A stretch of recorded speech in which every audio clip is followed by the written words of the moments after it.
안녕하세요. 네, 안녕하세요. 오늘 졸업 앨범 촬영이 있어서 정장을 입고 왔습니다. 너무 놀라실까 봐 설명을 좀 해드렸어요. 2023학년도 교육표 한번 읽겠습니다. 시작. 말씀을 붙잡고 더 깊은 곳으로. 오늘 우리에게 주시는 하나님 말씀은 잠언 31장 8절 말씀인데요. 한번 읽어주시겠어요? 시작. 너는 말 못하는 자와 모든 고독한 자의 송사를 위하여 입을 열지니라. 아멘.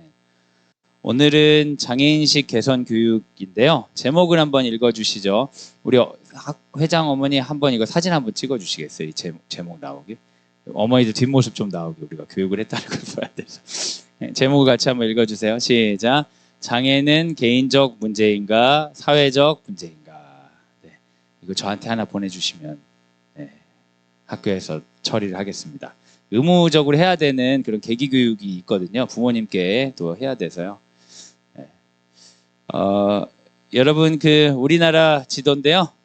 여기는 동해, 여기는 황해, 여기는 남해라고 그래요. 아시죠? 네. 근데 남해는 왜 남해일까요? 남쪽에 있어서. 근데 왜 제주도 사람들은 여길 남해라 부를까요?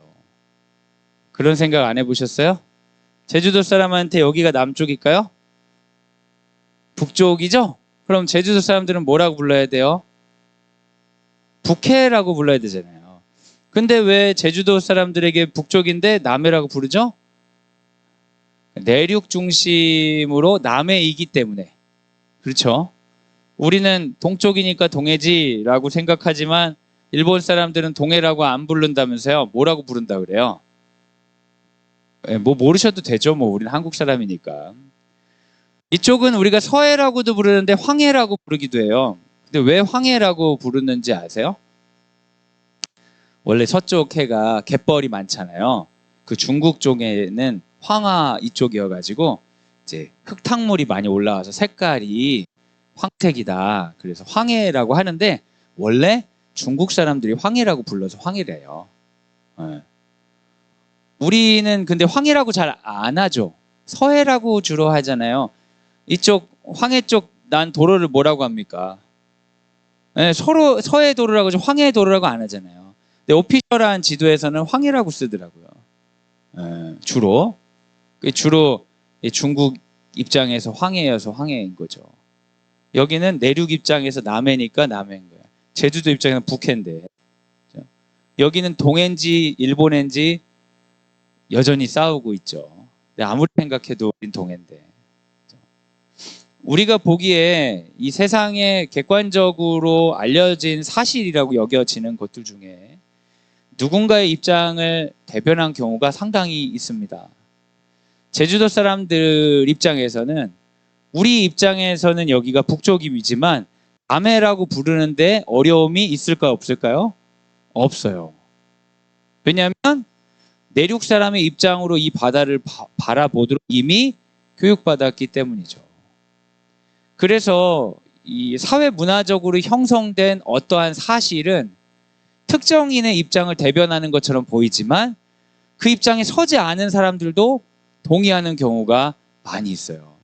세상에 있는 많은 진실은 원래 진실이 아니라 구성되어 있을 확률이 높죠. 인간 사회가 그렇죠. 여러분 어떤 호주 사람의 지도인데요. 여러분 이 지도를 보면 여러분은 뭐라고 말씀하시겠어요? 지도가 거꾸로 되었다. 업사이드 다운 맵이라고 부르기도 하는데 근데 이제 이 영어 표기를 보면 뒤집어지지 않았어요. 호주에서 어떤 사람이 제작한 지도랍니다. 어느 나라가 중심인지 아시겠죠? 네. 우리는 이런 지도를 별로 좋아하지 않습니다. 뒤집어져 있고 여기가 중심으로 된 지도를 좋아하죠. 왜냐하면 우리는 한국 사람이니까. 근데 어떤 호주 사람의 지도를 보니까 세계가 이제 호주를 받치고 있잖아요. 이렇게. 우리도 모르게 어떤 입장에 서 있다는 거죠. 여러분 올림픽에 그 메달 수에 따라 등수가 있잖아요. 금메달 많이 따면 몇 등이고. 근데 그거 어느 나라에서는 전혀 그렇게 세지를 않는다고 하더라고요. 그런 얘기 들어보셨죠? 은메달이 100개 있어도 금메달 하나 있으면 더 높고 이런 식으로 계수하는 건 세계적인 그 기준이 아니라고 하더라고요. 저는 88 올림픽 때 우리나라가 4위 했다고 해가지고 진짜 우리나라가 체육 수준이 그렇게 높아진 줄 알았더니 금메달 숫자로 수많은 것들을 이렇게 뒤집어 놓은 거더라고요. 우리가 보기 좋게 해석한 거죠. 우리도 모르게 우리는 특정한 입장에 서 있고 그 입장을 중심으로 구성된 이야기들을 배우게 됩니다. 안경으로 시력 보조를 받을 수 있는 사람을 우리가 시각장애인이라고 하지 않는데, 예전에 그 안경이 없던 시절에는 장애인처럼 불편함을 경험할 수도 있었겠죠. 어떤 기술의 발전이나 사회 인식에 따라 어떤 사실들이 변화된다. 특별히 장애라는 부분이 그렇다라는 여러분과 이야기를 나누려고 이렇게 긴 이야기를 나눴습니다. 한번 앞에 있는 얘기 한번 읽어주세요. 시작. 장애의 기준은 절대적이지 않고 구성적이다. 구성적이라는 말은 만들어져 있는 것이고 변화의 가능성이 있다는 거죠. 그럼 여러분, 장애인이 몇 년도에는 장애인이 아니었다가 몇 년도에는 장애인이 됐다가 몇 년도 지나서 장애인이 아니고 이런 일이 가능할까요? 가능합니다. 왜냐하면 우리나라는 장애에 관한 법이 두 가지가 있는데 복지법, 교육법이에요. 근데 복지법하고 교육법이 어떻게 장애를 바라보느냐에 따라 장애인이 될 수도 있고 안 될 수도 있어요. 그리고 장애는 사회 구성물이라는 게 내륙 사람들에게 남해가 남해인 것처럼 그 사람들이 공감하는 범위 내에서 장애가 정해져요. 예를 들면 지적장애의 기준이 되는 그 IQ의 점수가 총합이 주로 70을 기준으로 많이 하거든요. 70점 이하면 지적장애, 경계선 장애, 특수교육 대상 이런 식으로 본단 말이에요, 주로. 근데 만약에 우리의 평균을 우리가 100으로 놓는데 우리 평균이 100이 아니라 예를 들면 우리 평균이 80이다. 그러면 70 정도 가졌을 때 우리 공동체 생활이 전혀 어렵지 않다. 우리가 다 이해하고 그 정도 발전해서 살아간다라고 했을 땐 장애가 아닐 수도 있을까요? 아닐 수도 있죠. 네. 항상 100은 평균이기 때문에 그러면 지금 우리가 100일 때 70으로가 아니라 우리가 평균이 80으로 낮춘다 하면 지금 70으로 불린 사람들이 약 90 정도로 성적이 올라가겠죠. 네. 그래서 굉장히 구성적인 특성이 있다, 장애는. 절대적인 게 아니다라는 거죠. 네, 장애를 결정하는 데 중요한 요인들이 인식이나 사회적 환경입니다. 어떻게 장애를 바라보느냐, 그리고 사회적으로 환경이 어떻게 구성되어 있느냐에 따라 장애일 수도 있고 아닐 수도 있는 것이에요. 장애를 분류하는 이유는 뭐죠, 여러분? 장애를 분류하는 이유는 장애를 분류하는 법을 보면 아는데 법이 두 가지 법이 있다고 했죠? 복지법하고 교육법하고 있어요. 근데 왜 장애를 구분하겠어요? 법만 보면 알겠죠? 장애가 있는 사람의 복지와 교육을 위해서 구분하는 거예요. 장애는 조롱하기 위해서나 편파적으로 가르기 위해서가 아니라 장애가 생겼을 때 그 사람이 복지나 교육에서 이제 그 인권적 차별을 경험하지 않도록 최대한 도움을 주기 위해서 장애는 구성하는 거예요. 구성적으로 만들었을 때 이 사람이 복지적으로 이것 장애를 지정할 필요가 있겠다 하면 장애가 확대될 수 있고 교육적으로 장애가 더 지정할 필요가 있겠다 그럼 확대될 수 있어요. 그럼 장애인 복지법에서 얘기한 장애하고 특수교육법에서 얘기한 장애하고 같을까요? 다를까요? 같으면 법을 두 개 만들 필요가 없잖아요. 다릅니다. 그래서 여러분 특수교육 대상으로 지정된 아이 중에 장애인 등급 그 장애인으로서의 그 복지 카드가 안 나오는 경우도 있죠. 있어요. 이게 다르다라는 걸 기억을 해주시면 좋겠습니다. 자, 실제로 이게 장애의 기준이 절대적이지 않다는 것을 알아볼 수 있는 지표가 있는데요. 이게 장애 출현율입니다. 장애가 얼마나 자주 발견되느냐죠. 지정이 얼마나 많이 되느냐예요. 그런데 여러분, 독특한 그 특징이 있는데 선진국일수록 장애 출현율이 높아요. 그럼 우리가 이렇게 생각할 수 있겠네요. 아, 선진국은 장애인들이 더 많은가 보다. 그런데 신기할 정도로 장애인의 비율은 비슷해요. 장애인의 비율이 비슷함에도 불구하고 왜 선진국일수록 장애인 출현이 높을까? 근데 여기서 아까 얘기한 우리 개념을 기억하게 해야 됩니다. 장애는 구성적으로 만들어지기 때문에 사회적 인식이나 환경에 따라 확대되거나 줄을 수 있어요. 장애인 출현율이 줄으면 좋은 사회일까요? 많으면 좋은 사회일까요? 상당히 역설적이죠. 네. 사실은 장애인 출현율이 높을수록 내가 장애를 경험했을 때 복지적으로 교육적으로 도움을 받을 확률이 높아지는 거예요. 그러니까 장애인 출현이 높은 게 전혀 나쁜 게 아닙니다. 근데 우리는 옛날부터 약간 공동체주의, 동양적 문화에서 장애는 남에게 피해를 줄 수 있으니까 어떻게 해야 된다고 많이 가지고 있어요. 감추고 말하지 않고 내가 어떤 어려움이 있을 때 도움을 청하기보다는 혼자 참아내고 이런 문화가 있잖아요. 그래서 우리는 역설적이게도 장애가 드러나지 않을수록 좋다고 생각해요. 근데 선진국의 트렌드는 그렇지 않아요.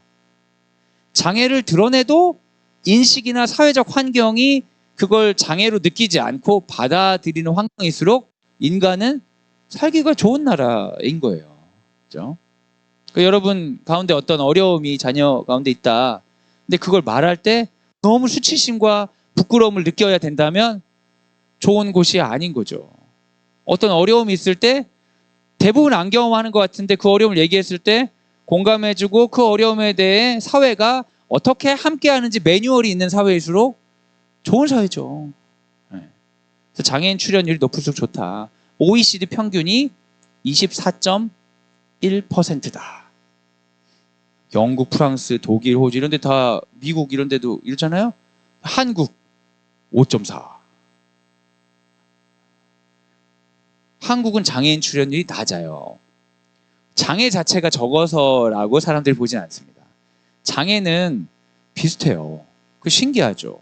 그러니까 우리가 신학적으로는 장애가 무슨 하나님의 실패라든지 죄의 결과라든지 이렇게 보기 어려운 것은 장애 비율이 어느 사회나 다 있어요. 하나님의 창조의 섭리 가운데 장애가 포함되어 있다고 얘기할 수 있죠.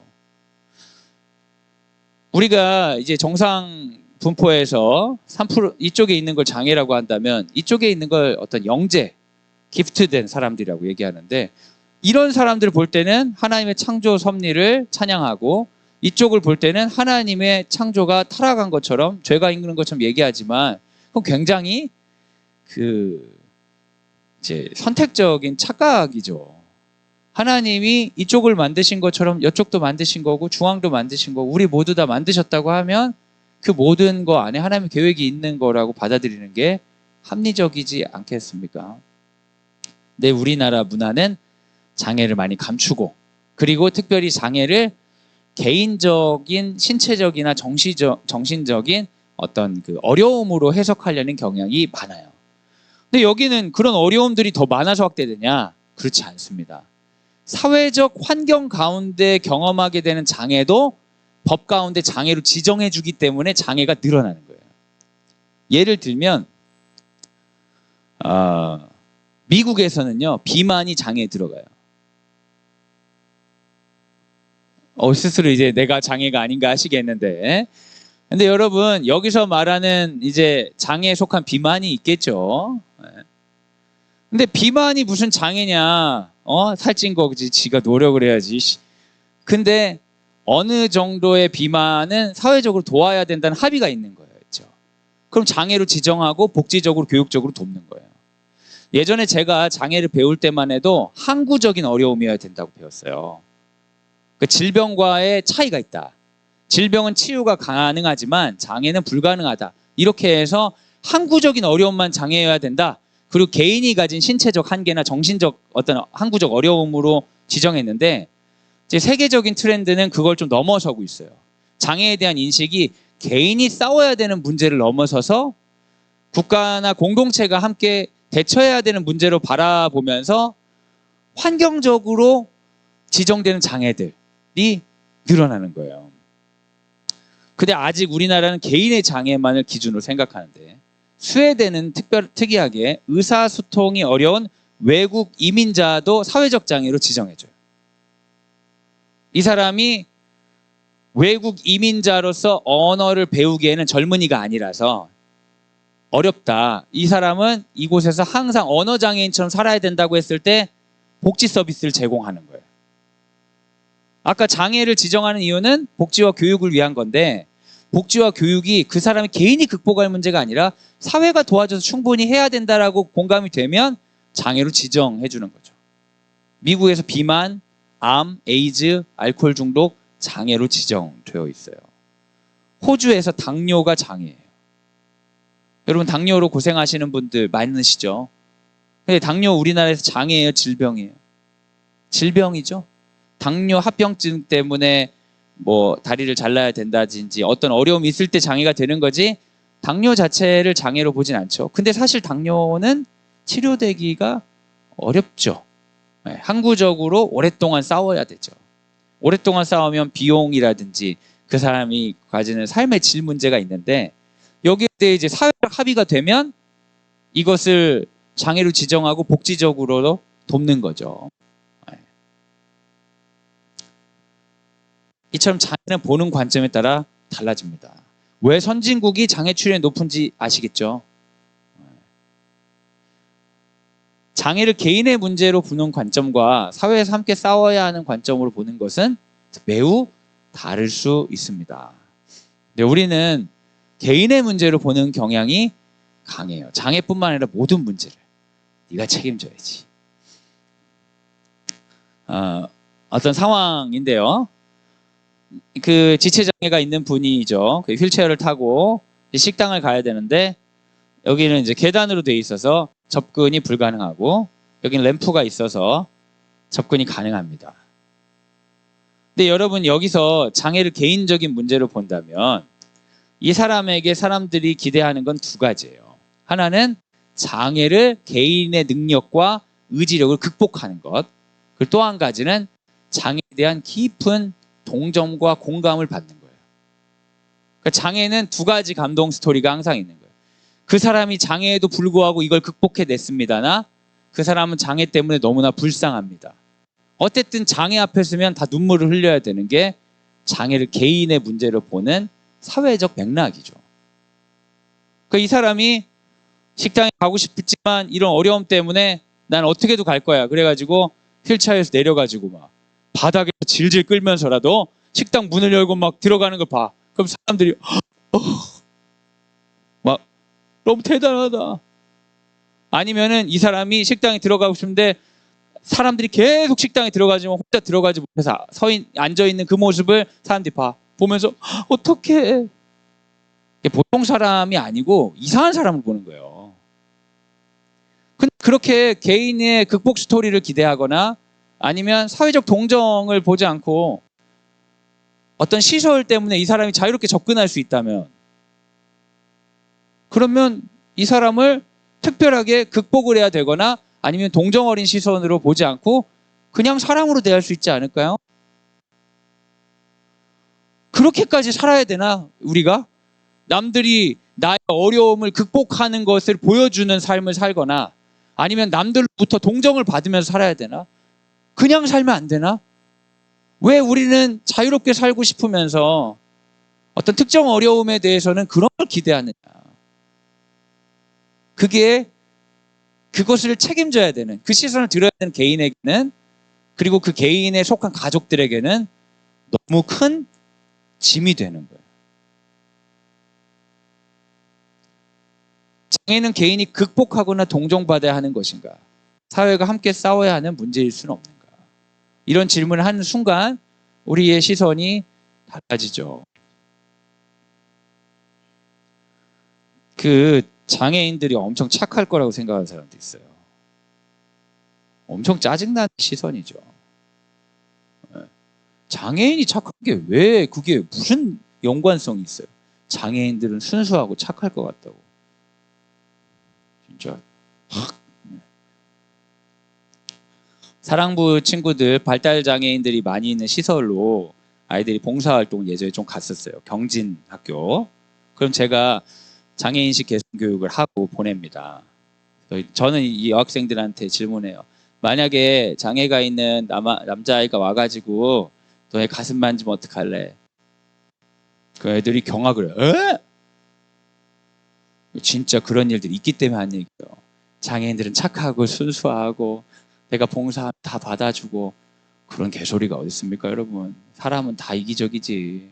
장애 있다고 착하게 기대하는 건 진짜 억울한 일 아니겠어요?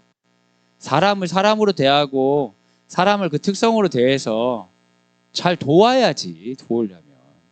근데 우리는 개인적으로 막 눈물 나게 막 그걸 극복하거나 아니면 불쌍하게 보고 미화하려고 하는 경향이 있어요. 근데 너무 사람을 사람답게 안 보는 거죠. 사람은 행복할 때 좋고 짜증날 때 짜증나죠. 근데 장애가 있다는 것은 사회적 환경에 지지받지 못할 확률이 높은데 더 짜증이 날 확률이 높죠. 가족들이 더 화가 날 확률이 높죠. 그래서 순수하게 기대해서 내가 도왔는데 반응이 왜 이래? 그런 태도들이 진짜 모욕적이에요. 이로 말할 수가 없어요. 그래서 장애인에 관해 법적 정의가 있고요. 그리고 장애인 인권단체들이 하는 정의가 따로 있어요. 법적 정의는 법적으로 정의했을 때 복지적으로나 교육적으로 혜택을 받을 수 있는 범위를 지정하는 거고, 장애인 단체들이 이야기하는 정의는 장애를 우리 사회가 이렇게 바라보자라고 하면서 내린 정의인데, 이건 법적 정의는 아니에요. 법적 정의는 아니지만 최근에 장애인 단체들이 많이 사용하는 장애인의 정의예요. 이거 한번 같이 읽어주세요. 세 줄 시작. 신체적, 정신적 등의 장애와 다양한 사회적 환경으로 인해 일상생활에서 큰 어려움을 겪는 자를 말한다. 그러므로 장애와 싸운다는 것은 그 개인이 장애를 극복하거나 장애 있는 개인을 불쌍히 여겨서 도와주거나 동정하거나 해야 되는 게 아니라 일상생활에 있는 장애들과 함께 연대해서 저항해야 된다는 메시지를 담고 있죠. 장애인이라는 특정 대상을 대상화해서 그 사람들을 위한 거 뭔가가 아니라 우리 전체를 위한 것으로서 환경을 개선하는 거죠. 여러분, 장애인은 선천성 장애인이 많을까요? 후천성 장애인이 많을까요? 후천성 장애인이 훨씬 많아요. 대부분 노인들, 엄청나게 많은 사람이 장애인이 되죠. 근데 젊었을 때야 당연히 장애인 시설이나 이런 것들 뭐 별로 필요 없다 생각할지 모르지만 우리 중에 대부분은 장애인이 됩니다. 사망하기 전에 대부분 장애인이 돼요. 그렇다면 이 사회가 장애인이 접근하기 좋은 형태가 되는 것은 누구에게 좋은 일이죠? 결국 우리에게 좋은 일이죠. 그리고 우리의 자손들에게 좋은 일이죠. 우리 자녀 중에 장애 아이가 태어날 확률이 있을까요, 없을까요? 분명히 있습니다. 반드시 있어요. 장애 극복되지 않습니다. 하나님께서 함께 살려고 항상 사람들의 다양함을 허락하세요. 그렇다면 우리는 더 좋은 사회를 만든다는 건 뭐냐?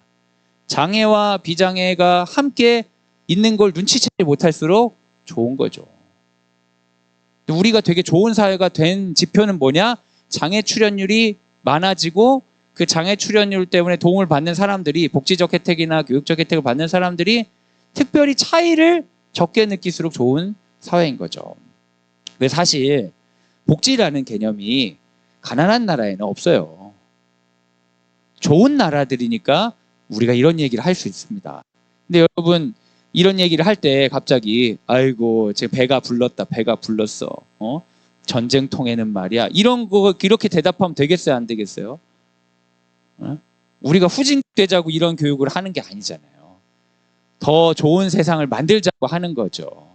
근데 이럴 때 비교 대상이 소말리아에서는 말이야, 뭐 이런 식으로 가면 이건 대화가 안 되는 거예요. 이 방향 자체는 우리가 열심히 다 쓰고 남는 걸 가지고 하자가 아니라 우린 지금 함께 살아갈 만큼의 재화가 있다.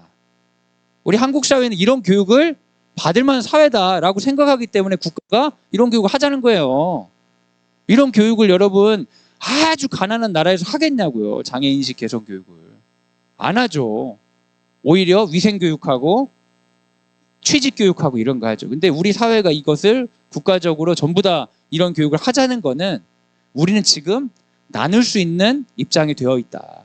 함께 세상을 만들어갈 수 입장이 되어 있다라는 거죠.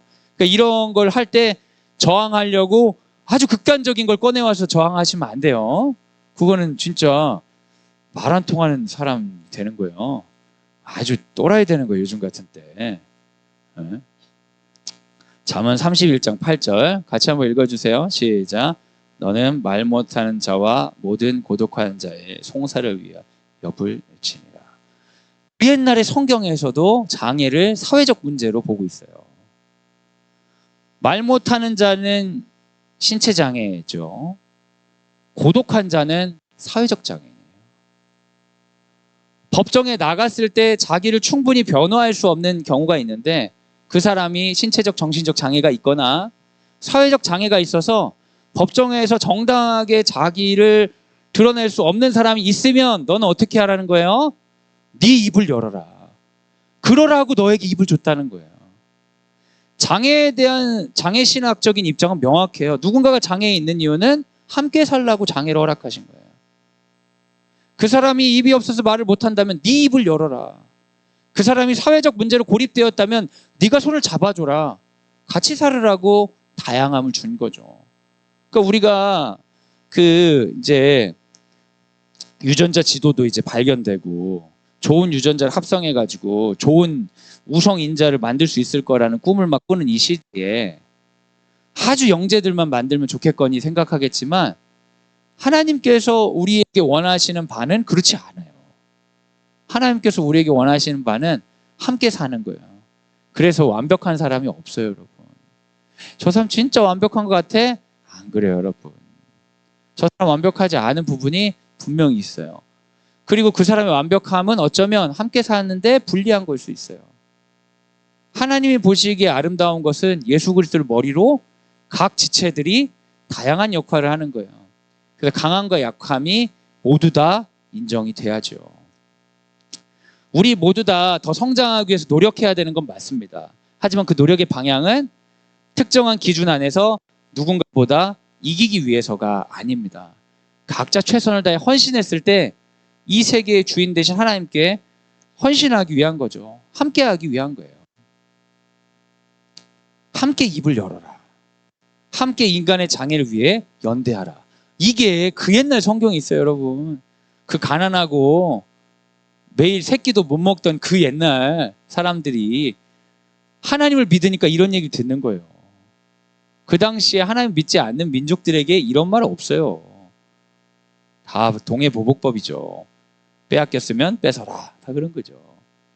그 옛날에 성경에 있어요. 어떤 장애 문제가 있을 때, 신체적 장애나 사회적 장애가 있을 때 함께 연대해라. 그걸 개인의 문제로 생각하고 그 사람을 분리하지 말아라. 성경에 있습니다. 그 한국장애인개발원에서 주신 자료에 있는 건데요. 장애인이 고궁에 가는 4가지 방법이 있어요. 1번, 장애인 시설 또는 복지관을 통하는 방법. 이런 거 많이 하죠. 교회에서도 사랑부에서 이제 어디 간다거나 이런 거죠. 누군가와 함께 가는 방법. 여러분이 이제 많이 보셨을 거예요. 다큐멘터리 보면 아빠가 휠체어 밀고 막 전국을 뛰어다니고 막 이런 거 있잖아요. 항상 아빠가 함께 있고. 우리 영화 말아톤 영화에 보면 엄마가 항상 함께 있고 이런 거 있죠. 증강현실을 이용한 간접체험. 장애인이 제한된 거를 이제 그 고글 같은 거 쓰고 이어폰 껴가지고 보고 싶은 걸 탁 만들어내는 방법이 있다는 거죠. 그리고 이동시설이 잘 되어 있는 곳으로 가는 방법. 이 4가지가 있답니다. 여러분 어떤 거를 우리가 정답으로 추구하는 게 좋을까요? 네. 다 의도가 굉장히 심하게 있는 거예요. 틀리기 어려운 건데 이런 걸 틀리면 이제 소시오패스일 확률이 있다. 기본적인 눈치가 너무 없다. 이런 거죠. 예. 장애인 시설도나 복지관을 통하는 방법은 내가 갈 수 있는 데는 없어요. 자, 오늘 이번에 사랑부에서 견학을 가는데 우리 항공대로 갈 겁니다. 여러분 부모님께 말씀드리고 그 회비 얼마 가져오세요. 이렇게 진행하지. 자, 우리 사랑부 이번에 야유회 가려고 하는데 어디 가고 싶어? 말해봐. 저 어디 가고 싶어? 넌 어디 가고 싶어? 그렇구나. 니네 둘이 의견이 다르니까 그럼 우리 항공대로 가기로 결정하겠습니다. 이 집 단체로 갈 때는 원하는 대로 못 가죠. 누군가 함께하는 방법. 우리나라에서는 이 방법밖에 없어요. 그래서 우리나라엔 되게 감동적인 어머니들의 양육 스토리가 있잖아요. 근데요, 진짜 장애랑 평생 싸우는 부모 입장에서 그 양육 스토리도 너무 부담돼요. 제가 초등학교 때부터 만났어, 유치원 때부터 만났어. 이제 청년이 다 됐어요, 애가 청년이 다 됐는데 동생은 이제 대학을 졸업하고 사회인이 됐는데 이 첫째는 일평생 유치원생이야. 그 아이를 지금 이제 그 30대 됐을까? 걔가 30대 안 됐을 것 같은데 이 나이가 됐는데도 지금도 복지관에 엄마가 계속 다녀야 돼. 우울증에 있는 어머니들도 엄청 많아요. 어릴 때는 예쁘기라든지 뭐 커서도 제 자식은 예쁘지만 덩치도 크고 이제 힘도 더 센 애를 데리고 계속 하니까 이게 너무 힘들어요. 과도한 개인 부담. 근데 마라톤 이런 영화 보면 엄마랑 그 초원이랑 해서 되게 감동적으로 보이잖아요. 별로 감동적이지 않아요. 중간중간에 감동적이 너무 힘드니까. 그거 그렇게 막 아름답지 않아요. 힘들어요. 우리가 아이들을 그래도 키우는 즐거움이 있는 것은 많이 힘들지만 크기 때문에. 근데 발달장애 부모님들은 애들이 안 커요. 너무 힘듭니다. 그걸 계속 개인이 부담해서 함께 어디 가고 싶은데 가라고요? 제가 요즘에 애들한테 더 얘기하는 게 빨래는 놓자. 크지 않았냐. 컸는데 왜 그러는 거야. 몸만 커. 몸이라도 큰 게 감사한 일이긴 하지만 여하튼. 증강현실을 위한 간접체험 이런 걸 하자고요. 누가 만들어 이거. 누가 만드냐고 이거야. 그리고 이거 만들면 이제 장애인들이 현실에 나가질 못하는 거예요. 곡을 끼고 살아는 거죠. 제일 좋은 건 이동시설이 잘 되어 있는 곳으로 가서 지가 돌아다니게 하는 거예요. 그게 제일 좋은 거죠. 근데 혼자 못 돌아다니는 사람은 동반자 서비스를 국가에서 이용해서 자기가 선택해서 갈 수 있도록 하는 거죠. 이러한 싸움과 운동 때문에 이동권 보장으로 지하철 같은 데 많은 시설들이 생겼잖아요. 근데 여러분 그런 생각 들 수 있어요. 이용하는 사람 보신 적 거의 없죠? 지하철 자체를 안 타시나? 지하철에 그 리프트 그 지체장애인들이 이용하는 거 보신 분? 그래도 있으시네. 잘 못 봐요.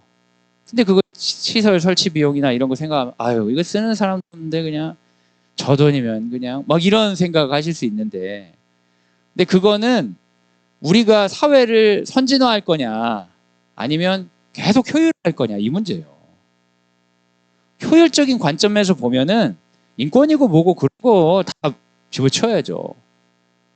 가장 잘 될 아이만 투자하고 나머지 애들은 어떻게 살든 말든 신경 안 쓰는 게 나은 거예요. 근데 우리 사회가 사회적 자본을 가지고 함께 사는 세상을 만들려고 하는 거는 과도한 투자와 낭비가 필요해요. 그것도 모자라요, 여러분. 근데 그건 사회가 발전하지 않으면 요구되지 않습니다. 우리가 그런 걸 요구하는 사회에 산다는 것 자체가 굉장히 잘 산다는 거예요. 우리의 방향성을 계속 효율화해 두고 예전에 우리가 전쟁에서 지금 헤어나온 지 얼마 안 됐는데 벌써부터 이렇게 생각하면 지금 하는 이런 교육들 우리가 하는 이런 교육들은 다 의미 없죠. 계속해서 더 취직 교육하고 막 이래야 되는 거죠. 위생 교육하고. 그래서 이러한 개념들이 디자인에 적용된 걸 유니버셜 디자인이라고 하죠. 여러분 들어보셨죠? 우리 드림마켓 미술 시간에 아이들이 유니버셜 디자인 뭐 대회도 하고 막 이런 거 저도 봤는데요. 유니버셜 디자인은 뭐냐면 장애인을 위한 디자인이 아니고 모든 사람을 위한 디자인이에요. 모든 사람을 위한 디자인. 어떤 대학생이 공모전에 냈던 건데 공모전에 있는 작품 중에 그 그림이 예쁜 거 가져왔어요. 이거는 이쪽은 시각장애인. 시각장애인이 여기서 촉각이나 음성으로 버스가 오는 걸 안내받을 수 있는 곳이고요. 이거는 이제 비장애인들이 안내받을 수 있는 곳이고, 여기는 휠체어를 사용한 지체장애인들이 안내받을 수 있는 거예요. 그래서 이 사람들이 내가 타는 버스가 온다. 그럼 버튼 누르면 여기 불이 들어오는 거예요. 내가 타겠다. 사실 이제 장애인들이 버스가 오면은 눈치를 봐가지고 우리는 버스 타는 방식이 어때요? 내가 탈 버스다. 그러면 어떻게 해요, 우리는? 앞으로 나가는 거예요, 우리가. 그래서 서로 약간 그 럭비 선수들이 이게 파패스 하듯이 이렇게 같이 가다가 패스하면 이렇게 타듯이 우리 버스가 오면은 알아서 이렇게 나가야 돼. 가만히 있으면 어떻게 돼요? 지나가. 그럼 딴짓하고 지나가면 막 뛰어가 막 이런 사람도 있잖아요. 거의 뭐 그 NFL이죠. 풋볼 경기 비슷한 느낌이 싹 지나요. 싹 가면 그쪽도 보고 그러면 착 열리면 알아서 타는 거잖아요. 근데 이게 장애인들에게 상당히 어려워요. 이동이 어려운데 눈치 봐서 그걸 막 빨리 앞에 가. 거의 불가능하죠. 그러니까 이런 버튼 형태의 정지를 버스에서만 정지가 아니라 정류장에 정지라는 거예요. 그러면 이제 유니버스 디자인하면 이거는 뭐 지체장애인이나 시각장애인만 도움 되냐? 일반인들도 안 뛰어도 되는 거예요. 버튼 누르면 되잖아요. 600번이 온다. 그럼 버튼 누르면 불이 탁 들어와. 그럼 버스는 쓰겠죠. 그럼 우린 걸어서 갈 수 있는 거예요. 태어나서 처음으로 럭비 선수가 아닌 방식으로 버스를 탈 수 있는 거죠. 그래서 유니버셜 디자인이라는 게 장애인을 위한 게 아니라 모두를 위한 것이다. 특히 노인들도 이 혜택을 볼 수 있고요. 다양한 사람, 어린이들도 혜택을 볼 수 있죠. 존 롤스라는 사람이 정의론이란 책을 쓰고 그에 대해 얘기를 해서 유명한 말이 있는데요. 무지의 장막이라는 거예요. 정의를 어떻게 우리는 인식해야 되느냐라고 했을 때 연극 배우로 자기 자신을 생각했을 때 정의는 명확하다는 겁니다. 내가 연극 배우인데 어떤 배역을 맡았는지를 몰라요. 옷을 줬는데 깜깜해가지고 옷을 입었어요. 그 이제 장막을 탁 걷으면 그때 내가 드러나는 거예요. 나는 남자인지 여자인지 노인인지 어린인지 왕인지 아무것도 몰라요. 근데 뭔가 배역을 받았어요. 그래서 이제 장막을 걷고 나오면 그 역할로 살아야 되는데 그때 물어보는 거죠. 이 세계에 어떤 규칙이 있으면 좋겠습니까? 그때 진짜 정의를 말할 수 있다. 제가 이게 정의 아닙니까? 얘기한다고 해서 제 몸이 여성이 아니잖아요. 저도 모르게 남성의 입장에서 얘기할 수밖에 없죠. 제가 장애가 없잖아요. 저도 모르게 장애가 없는 비장애의 입장에서 얘기하는 거가 되는 거죠. 근데 롤스가 말한 정의는 무지의 장막 뒤에 숨어서 내 역할이 남자인지 여자인지 노인인지 어린인지 어떤 직업인지 전혀 모르는 상황에서 이 세계의 규칙을 정하면 그리고 나서 장막을 거두고 나갔을 때 떳떳하게 살아갈 수 있는 게 정의다라고 이야기할 수 있어요. 이게 유니버셜 디자인하고 잘 맞죠. 나의 입장을 넘어서서 모두가 함께 살아갈 수 있도록 연대하는 거. 성경의 가치와 맞는 게 아닌가라는 생각이 들어서 여러분과 소개를 했습니다. 우리 장애인개발원에서 질문하는 건데요. 마을버스와 통학버스 중에 우리 특수학교 학생이 어떤 버스를 타는 게 좋겠냐. 마을버스는 어디에서 몇 번 버스를 타야 하는지 알아야 되고 정거장을 놓치면 어떻게 해야 되나 이런 거 알아야 돼요. 통학버스는 정해진 시간과 장소에 탑승하고 안전한 이동 수단이죠. 그 대신 마을버스를 타게 되면 이런 것들을 학습해야 되기 때문에 발전할 수 있는 부분이 있고 통학버스를 타면 안전하고 좋긴 하지만 사회의 한쪽 부분에 대해서 왜곡된 시각을 가지게 되죠. 내가 노력하지 않아도 이건 이렇게 되는 거구나. 근데 여러분 둘 중에 뭘 타야 되죠? 마을버스, 통학버스? 1번, 2번. 손들기 한번 할게요. 네. 여러분 이 중에 만약 정답이 있다면 이거 하면 나 쓰레기 되는 거 아니야? 이런 생각 하실 수 있겠지만 정답이 없어요. 다행히. 네. 그냥 한번 들어보는 거예요. 여러분 생각에는 1번 좀 강하게 키워야 돼. 연습을 많이 해가지고 버스 타고 딴 데 가더라도 한 번 정도의 그런 경험을 통해서 더 강해져서 사회에 들어가야 돼. 이럴 수도 있고 그런 것보다 안전이 더 중요하다. 더 안전하고 좀 쾌적하게 살 수 있도록 하는 게 좋다. 1번과 2번 아, 1번이다. 얘가 1번. 1번. 1번도 좀 있으시고 2번. 2번이 많으시네요. 근데 이거에 대한 이 퀴즈 낸 사람의 정답이 있어요. 정답은 뭐냐면 지가 하고 싶은 대로 선택권이 있어야 된다는 거예요. 근데 우리가 장애를 접근할 때 대신 선택해 준다는 거죠. 네? 차량을 빼야 되나요? 네. 네. 3545-6993. 네. 네. 한번 어머니 잘 다녀오세요. 이렇게 공개적으로 차량을 빼달라고 얘기할 수 있는 이런 교회에서는 쉽지 않은데 학교는 정말 좋은 것인 것 같아요. 선택할 수 있는 환경이 될 수 있도록 연대해라. 우리가 뭐를 정해놓고 너 장애인이니까 노란 버스 타야지. 야, 너 장애인인데 장애 극복 안 할 거야. 초록 버스 타. 그러지 말고 극복하고 싶은 사람 극복하라 하고 극복 못하겠고 이거 도움 받고 싶으면 도움 받을 수 있도록 선택할 수 있는 나라를 만들면 안 되냐. 왜 장애인에 대해 삶의 방향을 그렇게 정해주려고 하느냐. 이렇게 묻더라고요. 참 맞는 말이죠. 제가 장애가 있는데 장애가 생겼기 때문에 제가 원하는 방식으로 이용하지 말라고 한다면 제가 비장애인일 때 항상 이거 탔어요. 힘들었지만 저 타겠어요 라고 했는데 아니요, 노란 버스 타세요. 장애인이잖아요. 그럼 삶이 어떨까요? 제가 장애인인데 전 노란 버스 타고 안전하게 가고 싶어요. 근데 아니야. 극복해야 돼. 계속 그렇게 장애인으로서 혜택 받으면서 살 거야. 극복해야 돼. 그러면서 전 너무 불안하고 힘든데 난 노란 버스 타고 싶은데 초록 버스 타야 된다고 나를 길거리에 내어놓는다면 감사할까요? 날 극복하게 해줬으니까. 사실 인간이 가진 가장 기본권 중에 하나는 자유거든요. 선택할 수 있는 능력인데 선택할 수 있는 환경이 될 수 있다면 우리가 더 선진국이 되지 않을까 싶습니다. 제가 말씀드리는 건 이게 기본값이니까 이렇게 해야 된다가 아니라 좋은 나라들일수록 이럴 가능성이 많다는 거예요. 그러니까 우리가 이걸 선택할 수 있다는 거지 이거 못하고 있으니까 우리나라 문제다 이렇게 말할 수는 없어요. 대부분 나라들이 이렇게는 안 되죠. 좋은 나라들일수록 이런 걸 선택하고 이런 걸 위해 연대하는 사람들이 많다. 근데 우리 좋은 나라 돼야 되지 않겠습니까? 그래서 우리 학생들에게도 이런 교육을 하게 될 것입니다. 함께 목소리를 냅시다. 장애인의 이익을 위해서가 아니라 함께 사는 세상을 위해. 네, 여기까지 교육이 끝났습니다. 우리 기도하도록 하겠습니다. 함께 기도하겠습니다.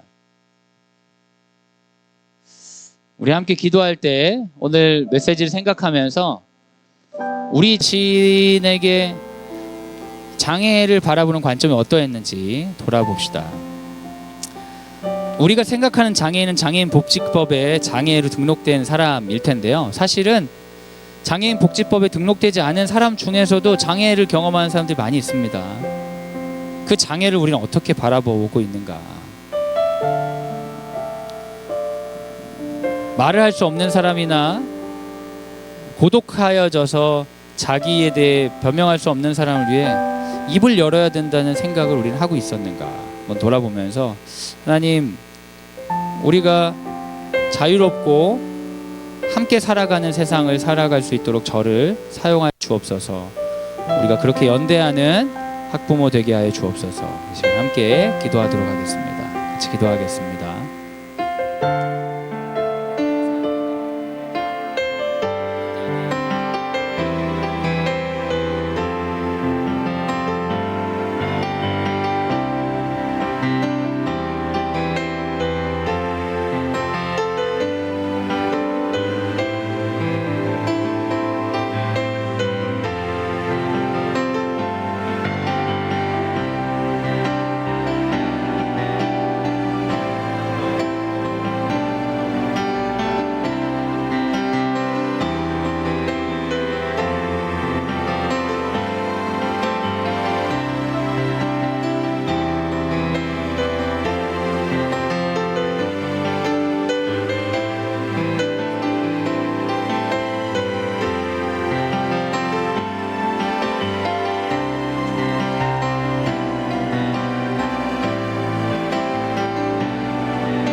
기도하기 원합니다. 사랑하는 여러분, 우리 자녀들이 삶의 여러 가지 장애들을 경험합니다. 그리고 삶의 여러 가지 장애들을 경험하고 있는 주위 사람들을 바라봅니다. 그럴 때 이것을 개인적인 문제로만 보고 그 개인이 책임져야 된다는 것에 갇혀 있으면 자기 자신을 사랑하기도 어렵고 타인을 사랑하기도 어렵습니다. 하나님께서 다양함을 허락하신 이유는 함께 살아가라고 하는 것입니다.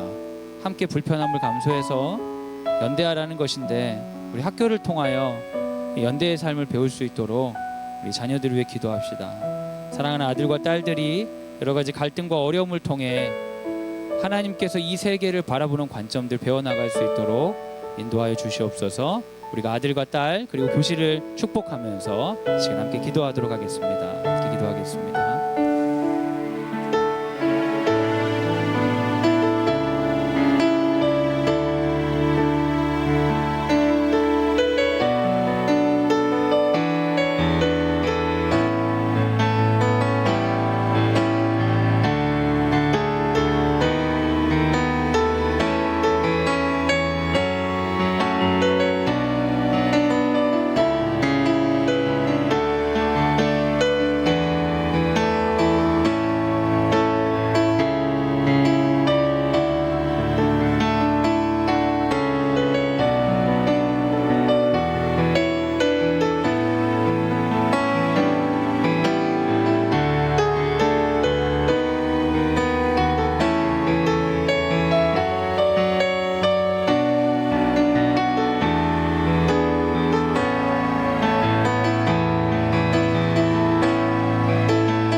기도하겠습니다. 우리 선생님들이 우리 학생들을 지도하는 데 있어서 균형 잡힌 시각을 가지고 아이들이 함께 선한 일에 연대하도록 지도하셔야 됩니다.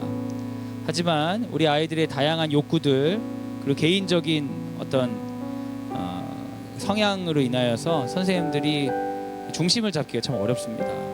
중심을 잡는다고 잡아도 좋은 소리 듣기 어렵고 여러 가지 말들을 들어야 되는 입장이 있는데요. 이렇게 선생님들을 위해 한번 기도할 때 주님, 우리 선생님들 건강하고 투명한 생각할 수 있도록 인도해 주시고 옳은 일에 매진할 수 있도록 도와주셔서 흔들리지 아니하고 아이들에게 좋은 것들 가르쳐 줄 수 있도록 힘과 의지를 더하여 주옵소서. 우리 담임 선생님과 교과 선생님들을 위해 이 시간 함께 기도하도록 하겠습니다. 함께 기도하겠습니다.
일정들을 위해 기도해 주시기 바랍니다. 우리 입학 전형 우리 사정하는 가운데 있습니다. 면담이 진행되고 있고요. 초등과정은 꿈빛 만남 진행 중에 있습니다. 우리 고3과 중3, 6학년 학생들 진학과 진로를 위해 고민하는 중에 있습니다. 우리 함께 기도해 주시기를 부탁드립니다. 우리 학교에서 하는 모든 일들을 통하여서 하나님께서 세계를 보는 시선을 넓게 하여 주시고 그곳을 향해 나아갈 때 지배와 정복이 아니라 섬김으로 다가갈 수 있는 강하고 담대한 우리 지체들 될 수 있도록 우리의 모든 교육들 하나님 인도하여 주옵소서. 우리 학교에서 진행되는 교육들을 위해 지금 함께 기도하도록 하겠습니다. 기도하겠습니다.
학교를 운영하시는 우리 운영진들을 위해 기도해 주시기 바랍니다.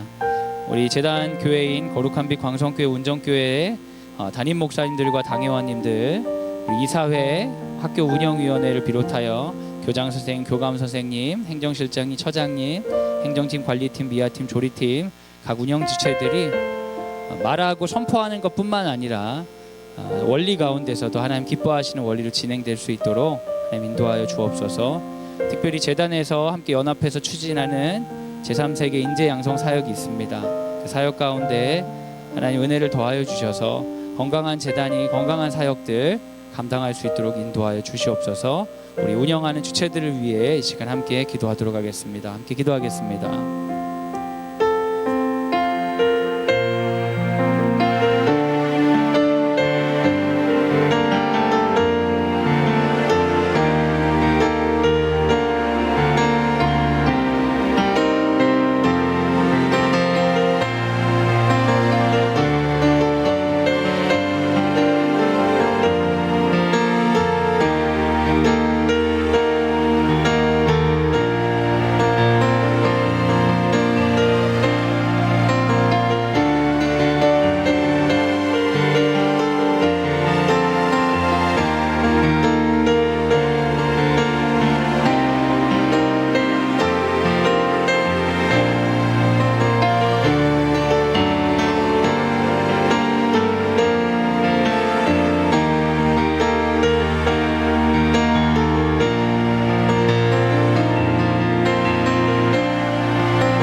축도로 예배를 마치도록 하겠습니다. 하나님 감사합니다. 우리가 국가에서 이렇게 기억하라고 할 때만 우리 주변을 돌아봅니다. 우리는 우리 자신에게 너무나 매몰되어 있어서 하나님께서 만드신 창조하신 세계를 바라보고 경탄하지도 못하고 그 창조하신 세계의 아픔을 보고 애통하지도 못하는 무감한 자들입니다. 성령님 우리를 깨우쳐 주시옵소서. 계절이 변하면 변함에 따라 옷을 갈아입듯이 하나님께서 보여주실 때에 그에 맞는 행동으로 순종으로 나아갈 수 있는 믿음의 사계절에 충실히 따르는 순종의 사람들로 우리를 사용하여 주시옵소서. 교육의 영역 가운데 하나님 나라를 선포하기 위해서 광성드림학교가 쌓아온 시간들이 있습니다. 그 시간들을 사용하여 주셔서 우리들을 통하여 이 세계에 함께 연대할 것들을 바라보는 하나님 은혜를 더하여 주시고, 연대하는 즐거움으로 세계 한 구퉁이라도 깨끗하게 청소하여 주의 날을 준비하는 우리 될 수 있게 하여 주옵소서.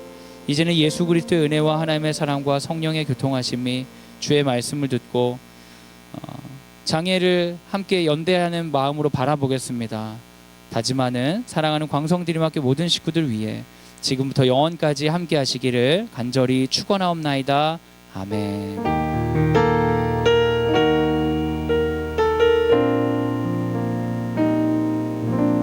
하나님께 영광의 박수를 올려드리겠습니다.